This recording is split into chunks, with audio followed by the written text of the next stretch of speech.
nabuhay ang magkapatid na edad 7 taong gulang at 11 anyos matapos na pagtatagain ng kanilang ama sa Iba, Zambales. Huwebes ng gabi noong July 26, natutulog ng 3 minor de edad na anak ni Mary Jane nang dumating ang 30 anyos niyang mister na si Berto. Laking gulat daw ni Mary Jane nang agad ilock ni Berto ang pinto sa kanilang bahay. Sa kagamit ang bolo ay biglang pinagtataga ang mag-iina, ang bunsong anak na 3 taong gulang. Nakatakbo palabas para humingi ng tulong. Pero si Mary Jane at ang mga anak na edad 7 at 10 napuruhan.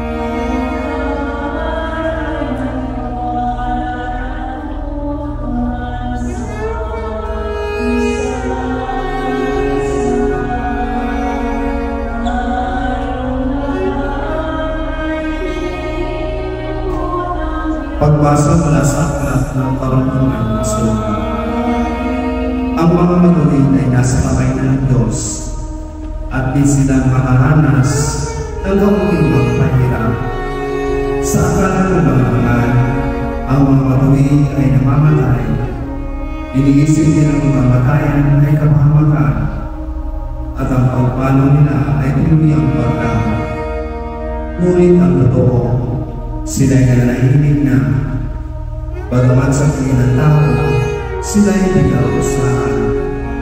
Ngunit ang totoo, sila ay nasa buhay na ng walang hanggan. Ang kaunting pag-ibig nila ay pumupasan ng malaking pagpapala. Napapagay ng Diyos na sila'y karapat-dapat. Sila'y kanyang sinubog tulad ng linto sa barawan. Kahit sila'y tinanggap niya para nato na sinubog. Ang salita ng Diyos. Salamat sa Diyos.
Kayo.